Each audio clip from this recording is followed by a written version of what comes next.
یہ صورتحال ہو جائے تو یہ نکاح کیا رہنا چاہیے؟ دائمی ہونا چاہیے، دائمی، دوام اس کے لیے شرط ہے۔ اس لیے اگر تم نے اس میں دوام کی خلاف ورزی کی تو اس کا نام ہو جائے گا نکاح موقت۔ یہ کہیں گے دوستی میں جھوٹا ہے، جھوٹا ہے دوستی میں، یہ سال 2 سال کے لیے، 10-20 سال کے لیے، لہذا یہ جھوٹا ہے دوستی میں، ایسے سے ہاتھ مت ملاؤ۔ جو وقتی دوستی کرتا ہے اس کا نکاح منعقد نہیں ہوتا۔ تعبید نکاح کے لیے شرط ہے، تعبید۔ وفا کا دعویٰ کیا تو وفا کریں گے، تاہم مومن سے بھی کفری عمل ہو جاتا ہے کبھی کبھی، اور کفر دون کفر ہوتا ہے۔ تو ایک لڑکی کہیں کی سیتا پور کی، ایک لڑکا کہیں کا، تو کہیں کا روڑا، کہیں کی اینٹ، یہ سارے کے سارے جو ہے مربوط ہو گئے آپس میں۔ بونگلی جو ہے وہ یہاں آ گئی اور یہاں کا بونگل چلی گئی، تو کیا کہاں سے کہاں کیا ہو گیا؟ تو یہ 100% مختلف المزاج اللہ نے سب کو پیدا کیا ہے۔ ہو سکتا ہے مزاج ملے نہ ملے، نہ ملے تو ملانے کی کوشش کرو، تھوڑا تم سر کو، تھوڑا ہم سر کے، تھوڑا وہ مزاج بدلے، تھوڑا وہ مزاج بدلے، ہماری وجہ سے تم جو ہے اور تمہاری وجہ سے ہم۔ لیکن ذرا بعض آدمی ایسا اندر سے ایسی خصلت کا ہوتا ہے کہ تم بدلو 100% مزاج، ہم تو بدلنے کو تیار ہے نہیں، اور سوچ رہا ہے کہ میں تو پورا بدل گیا اس کی وجہ سے، حالانکہ پیسہ برابر نہیں بدلا، اور الفاظی ایسی پھینکتا ہے،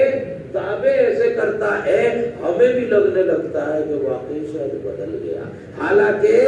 کتے کی دم ہے، 12 سال نلکی میں رکھی تھی، جب نکالی جوں کی دم نکلی، سمجھے نا، ٹیڑھی کی ٹیڑھی، تو وہ 12 سال رکھی ہوئی ہمیں لگنے لگی کہ جناب وہ تو بالکل سیدھی ہو گئی ہوگی، نکال کے دیکھی نہیں اس لیے سیدھی لگ رہی ہے آئینے میں، وہ نکال کے دیکھو تو پھر پتا چلا جوں کی تو ہے۔ تو کبھی کبھی ایسا عجیب مزاج آدمی ہوتا ہے، لڑکن کا نہ وہ لڑکی، یا کبھی لڑکے کا مزاج خراب، کبھی لڑکی کا مزاج خراب، یہ نبھاؤ نہیں ہو پاتا۔ الا ان یخاف حدود اللہ، الا ان یخاف الا یقیم حدود اللہ، یہ تو حدود الہی کو پامال کر جائیں گے، دوستی ان کی نعمت نہیں پائیں گے۔ مزاج الگ الگ ہے، ایسا ہو بھی نہیں سکتا کہ 100% جو ہے جس سے ہاتھ ملائے دوستی چل جائے، چلنی چاہیے، لیکن پھر بھی بعض مرتبہ نہیں چلتی۔ تو نکاح جو ہے یہ تو ضرورت ہے، ہر دھرم کے اندر نکاح ہے، لیکن نکاح کے بعد اگر 1% یا 1 پر لاکھ کہیں اگر مزاج نہ ملا تو تمہارے پاس کیا حل ہے؟ تو حل تو کسی دھرم میں ہے نہیں دوسرا، جس سے ہو گیا نکاح وہ تو رہے گا تو کا تو، الگ ہونے کا تو کوئی ضابطہ ہے نہیں، یا تو تعلق کا ضابطہ ہے، ترک تعلق کا کوئی ضابطہ ہے ہی نہیں، تعلق ہو گیا تو ہو گیا، نیشنلٹی لے لی تو لے لی، اب کسی اور ملک میں جانا چاہو کوئی ویزا نہیں ملتا، یہی رہنا پڑے گا، مزاج ملے یا نہ ملے یہی رہنا پڑے گا۔ تو کوئی ضابطہ نہیں ہے، جب ضابطہ نہیں ہے، لڑکے کا مزاج مل نہیں رہا لڑکی سے، تو کیا کرے گا لڑکا؟ گھر میں آئے گا اپنی ضرورتیں باہر پوری کر کے، اپنی ضرورتیں کبھی اس ہوٹل میں، کبھی اس گھر میں، کبھی جو ہے اس چھت پہ، کبھی اس باغ میں، کبھی اس کھیت میں، جہاں موقع ہوگا اپنی ضرورتیں، اور یہ کیا کرے گی گھر میں پڑی ہوئی؟ کل معلقہ کی بالکل معلقہ ہے، بالکل معلقہ، جتنا روٹی کپڑا معاشرے میں باقی رہنے کے لیے ضروری ہے اتنا اس کی طرف بھی پھینکتا رہے گا، بالآخر گھر میں کتے بلی پالتے ہیں، انہیں بھی کھانا تو ڈالتے ہی ہے، اسے بھی کھانا ڈالتے رہیں گے، بحیثیت بنتے رہے گی۔ یہی طریقہ ہے پورے عالم میں عورتوں کا۔ اور پھر اگر جو ہے یہ تدبیری دوسری دوسری کرنی ہے تو دوسری کا بھی کوئی حل تو کسی دھرم میں ہے نہیں، چلو اسے رکھتے ہوئے دوسری کر لاؤ، تو دوسری بھی نہیں ہو سکتی، تعدد ازواج نہیں ہے کسی دھرم میں، تو پھر اس کا کیا کریں؟ اس کا پھر کسی طریقے سے مرڈر کر دیتا ہے، زہر دے کے مار دیتا ہے، آگ لگا دیتا ہے۔ اس لیے جن دھرموں میں کوئی حل نہیں ہے، تعلق ہی تعلق ہے، ترک تعلق یا دوسرے تعلق کی کوئی شکل نہیں ہے، وہ کرتے کیا ہے؟ وہ عورتوں کو ستاتے ہیں، ان کو کل معلقہ چھوڑ دیتے ہیں، یا پھر دوسری کے چکر میں پہلی کا مرڈر کرتے ہیں، زہر دے کے مارتے ہیں، اس کو پاگل کر دیتے ہیں، اس کو ڈاکٹر سے بنامے علاج انجیکشن لگوا کے مار دیتے ہیں۔ یہ سارے کرائم کی وجہ کیا ہے کہ تعلق اور نکاح کا تو کوئی ضابطہ ہے، اور نکاح اگر راس نہ آیا، مختلف مزاج آگ پانی جمع نہ ہو پائے، تو کوئی دوسرا حل کسی ایک دھرم میں موجود نہیں، نہ دوسری شادی کر سکتا، کہیں دوسری ضرورت پیدا کر لے اور نہ اسے چھوڑ سکتا۔ تو اب کیا ہوگا؟ اب اس سے تو ذہن ملتا نہیں، یا لڑکی ہی کا ذہن زبیر سے نہیں ملتا، زبیر تو ہے لڈو، لیکن لڑکی کا ذہن نہیں ملتا، تو لڑکی بھی کیا کرے گی؟ جب بھی زبیر ادھر کو گیا آجام پر وہ یہ کرے گی، یا پھر یہ کرے گا، اس کا ذہن نہیں ملتا، تو سوچا میں آ رہا بھی، یہ باہر فارغ ہو کے آ جاتا ہے، تو سینہ وجود میں آئے گا، جگہ جگہ جو ہے جگہ جگہ گڑبڑیں ہوتی پھریں گی، اور یہ جو ہے یہ ہمیشہ کڑ کے جیے گی، جب دیکھے گی اور ذرا سا اس سے بولے گی تو اس کو تو عشق ہو رہا، باہر پتہ نہیں کس سے، اس سے تو عشق ہے نہیں، تو روزانہ گھر میں لڑائی رہے گی، جیسے کتے بلی کو کھانا ڈالتے ہیں، سردی گرمی کا انتظام کرتے ہیں، ایسے خواہی نہ خواہی اس کے لیے بھی، اور خواہی کا نہ خواہی اس کے لیے بھی کرنا ہے معاشرت میں رہنے کے لیے، یا پھر اس کو زہر وہر دے کے مار دینا ہے۔ یہ کرائم سب سے زیادہ انہی لوگوں میں ہوں گے۔ ان کرائم کو چھپانے کے لیے وہ کیا کرتے ہیں؟ پہلے ہی تعدد ازواج پر حملہ کر دیتے ہیں، پہلے ہی جو ہے طلاق پر تبصرہ کر دیتے ہیں، اور ان کی برائیاں اس درجے بیان کرتے ہیں کہ جناب ہم دفاعی پوزیشن اختیار کر لیتے ہیں، وہ اقدامی پوزیشن میں رہتے ہیں۔ حالانکہ اصل بات یہ ہے کہ ایک چور چھپا ہوا ہے، ان کے یہاں نہ تو اس تعلق کو چھوڑ کر دوسرے سے دوستی کا ہاتھ ملانے کا کوئی حل موجود ہے، نہ اس تعلق کو باقی رکھتے ہوئے، اس نکاح کو باقی رکھتے ہوئے دوسری بھی بیوی لانے کا کوئی حل ان کے یہاں موجود نہیں۔ ہمارے یہاں چھوٹے سے بڑے تک حل موجود ہے۔ احبب حبیبہ کا ہونما کہلا یکون بغیضہ کا یومما، اور ابغض بغیضہ کا ہونما کہلا یکون حبیبہ کا یومما۔ رسول اکرم صلی اللہ علیہ وسلم الفاظ بھی ایسے ہیں جیسے واقعی دوستی کی باتیں چل رہی ہیں، الفاظ بھی ایسے ہیں کہ عشق و محبت کی باتیں یوں نہیں کر رہے، اترک ایسے نہیں کہہ رہے، اب غف ایسے نہیں کہہ رہے، احبب حبیبہ کا ہونما کہلا یکون بغیضہ کا یومما۔ خوشبوئیں آ رہی عشق کی خوشبوئیں آ رہی ہیں الفاظ سے بھی۔ تو ایسے تو اسلام میں ایک طریقہ ہے، یہ کوئی حل نہیں ہے۔ مسئلہ جہاں اٹک جائے، رسی جہاں الجھ جائے، اس کو سلجھانے کا دوسرا نام طلاق ہے، اس کو سلجھانے کا دوسرا نام طلاق ہے۔ اسلام کا تو امتیاز ہے کہ یہاں جفا نہیں ہوتی، یہاں وفا ہوتی ہے۔ یہاں نکاح کے لیے قانون اولین قانون ہے کہ تابع شرط ہے، اسی لیے نکاح متاع موقت یا کبھی منعقد بھی نہیں ہوتا، یا کچی دوستیوں کو کوئی حیثیت نہیں دی جاتی، یا تعبید شرط ہے نکاح کے لیے۔ لیکن اس کے باوجود مختلف المزاج، اختلاف طبائع، ساری دنیا میں تسلیم ہے اختلاف طبائع کہ اللہ نے یا کسی نے بھی جو بھی وہ کہتے ہو بھگوان نے جو پیدا کیے لوگوں کے مزاج الگ الگ بنائے، امی اور بیٹی کا مزاج الگ ہے، باپ اور بیٹے کا مزاج الگ ہے، استاد شاگرد کا مزاج الگ ہے تو ایک لڑکا ایک لڑکی اجنبی ملے، ان کے کیا ہے مزاج الگ الگ ہے، اگر مزاج نہ مل پائے تو اس وقت کے لیے حل موجود ہے، اس وقت کے لیے حل موجود ہے۔ پھر حل کیسے اختیار کرنا ہے؟ طلاق احسن، طلاق حسن، طلاق بدعت، اس کی قسمیں پڑھتے چلے آئے ہو، کیا تفصیل کرو اور مطالعہ کر لینا تم لوگ کہ طلاق احسن کس کو کہتے ہیں؟ کسی ایسے وقت میں کہ جس میں عدت لم فطلقوهن لعدتهن، کہیں ان کی عدت بھی طویل نہ ہو جائے، چھوڑ رہے ہیں لیکن جب بھی اتنا کہ اس کو دقتیں زیادہ دن نہ اٹھے۔ یہ کون ہے جس کا خیال کر رہے ہو کہ اس کی عدت لمبی نہ ہو جائے؟ اس سے نکاح ہو رہا ہے یا تعلق ختم ہو رہا ہے؟ بھائی جسے طلاق دی ہے اس سے تعلق ختم ہو رہا ہے یا تعلق جڑ رہا ہے؟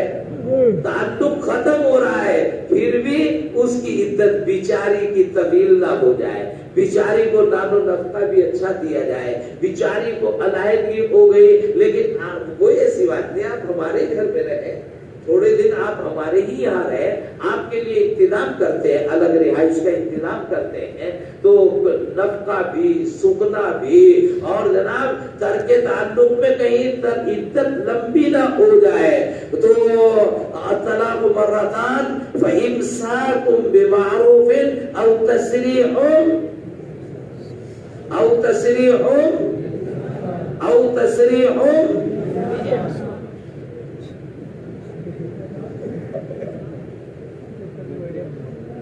وہ کیا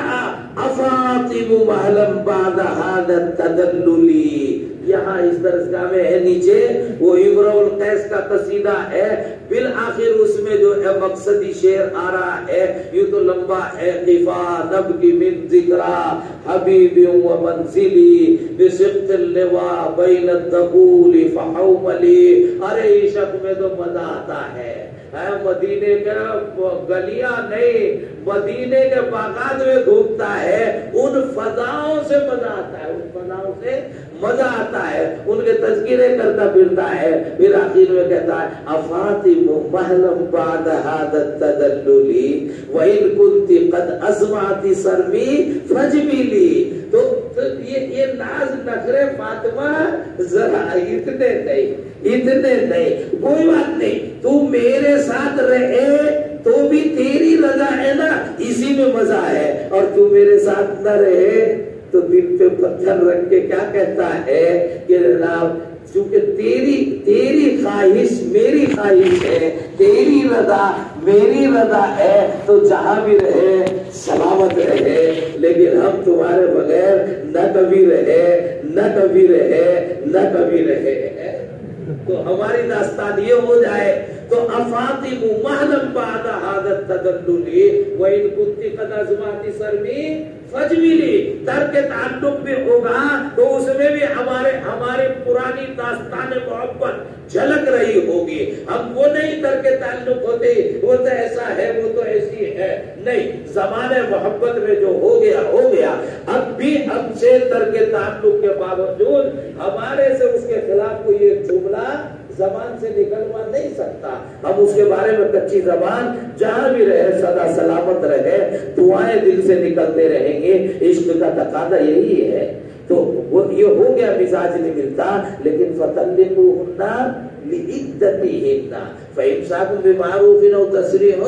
بإحسان، تو یہ کیا ہے؟ اتنا حسن سلوک کس کے ساتھ کر رہے ہیں؟ جس کے ساتھ تعلق کا آج خاتمہ ہو رہا ہے، اس کے ساتھ حسن سلوک اتنا کرتا ہے وہ مسلمان ہوتا ہے، وہ مسلمان ہوتا ہے۔ مسلمان جو ہے جنگجو ہو سکتا ہے، فسادی ہو سکتا ہے، ہاں کسی کو کوٹے گا پکڑ کے، فساد کو ختم کرنے کے لیے کوٹے گا، وہ حساب علی اللہ الا بحقہ، وہ جنگجو نہیں ہوتا، اس کے معنی یہ بھی نہیں کہ وہ بزدل ہوتا ہے، بزدل بھی نہیں ہوتا، دونوں کے درمیان کیا چیز ہوتی ہے وہ یہ کہتے ہیں کہ طلاق، ایک طلاق دو، عدت لمبی نہ ہو جائے چھوڑ دو، طلاق احسن ہو گئی، اور ہر طہور میں جس میں جمع نہ کیا ہو تو پھر اس میں ایک طلاق دیتے چلے جاؤ، حسن ہو گئی، اور جناب یا طلاق سنت کہہ لو، طلاق سنت ہو گئی۔ ما ثبت بھی سننا، کوئی سنت نہیں ہے طلاق دینا، ما ثبت بھی سننا، تو یہ طلاق ہو گئی۔ اور پھر اس کے علاوہ ایک مجلس میں تینوں سنا دی، حالت حیض میں تینوں سنا دی، عدت طہر میں جمع کیا تھا، عدت طویل ہوگی اسی میں طلاق دے دی، تو الٹے سیدھے وقت کے حساب سے یا الٹے سیدھے ٹائم کے حساب سے، تو ظرف کی وجہ سے یا زمان کی وجہ سے یا مکان کی وجہ سے یا موقع محل کی وجہ سے الگ الگ بدعتیں آتی ہے، تو یہ طلاق بدعت کہلائے گی۔ اس طرح کی طلاق دینا نہ فی نفسی طلاق دینا ناپسندیدہ ہے، لیکن اس طرح کی طلاق دینا ناپسندیدہ ہے، ورنہ تو طلاق تو حلتا الا یخاف اللہ یقیم حدود اللہ، تو ایسی صورت میں طلاق ہوتی تھی۔ یہ طلاق کا فلسفہ ہے۔ اور طلاق کی پھر عدت کتنی ہوتی ہے؟ 3 ماہواری عدت ہوتی ہے یا 2 ماہواری، وہ اس کی بادی کی عدت 2 ماہواری ہو جائے گی، اور آزاد کی عدت جو ہے 3 ماہواری۔ یہ جو ہے عدت کے طریقے الگ الگ بتائیں گے، نکاح و طلاق کے الگ الگ طریقے بتائیں گے، اور پھر طلاق الگ ہونے کا طریقہ کیا ہے۔ اگر غیر مدخولہ کو طلاق دی تو لا الہ عدت بائنہ ہو جائے گی، مدخولہ کو طلاق دی تو پھر اس کے اوپر عدت لازم ہو جائے گی، اور مطلقہ چاہے 1 ہو یا 2 ہو طلاق دی ہو، صریح الفاظ سے تو رجعت جو ہے مستحسن امر ہو جائے گی، اور طلاق کنائی الفاظ سے دی ہو تو اثر نو نکاح ہو سکتا ہے، اور اگر 3 ہی دے دی تو اس کو مبتوطہ کہا جائے گا، طلاق البتہ ہے، تو وہ جو ہے مغلظہ، تو یہ جو ہے اب نکاح نہیں ہوگا۔ اب جو ہے طلاق نکاح ہونے کے لیے پھر جو ہے وہ چکر الذی لا یچکر احد حولا، اور پھر جو ہے اگر طلاق نہیں دیتا تو پھر لالچ سے بھی طلاق لی جا سکتی ہے، عورت بدلے خلا دے کر طلاق لے سکتی ہے، تو اور پھر طلاق کو کبھی کسی کی تفویض بھی کیا جا سکتا ہے۔ یوں کہہ دو عمار نے کہا میری بیوی کی طلاق کا اختیار زبیر کو، اور مجھے تو پتہ نہیں کب گچھا آ جائے، زبیر جب چاہے طلاق دے لے، یا بیوی کو کہا تجھے اپنی طلاق کا اختیار ہے، 1 طلاق دے لے، 2 طلاق دے لے، کتنی بھی طلاق دے لے۔ اگر جو آقا نے اپنے غلام کا نکاح کرا دیا تو نکاح کرانے کا اتھارٹی تو آقا کو ہے، لیکن اب طلاق کی اتھارٹی آقا کو، بدتمیزی کی اتھارٹی غلام کو خود کو ہے، تو طلاق کی اتھارٹی بھی غلام کو ہی ہے۔ چلو پڑھو تھوڑی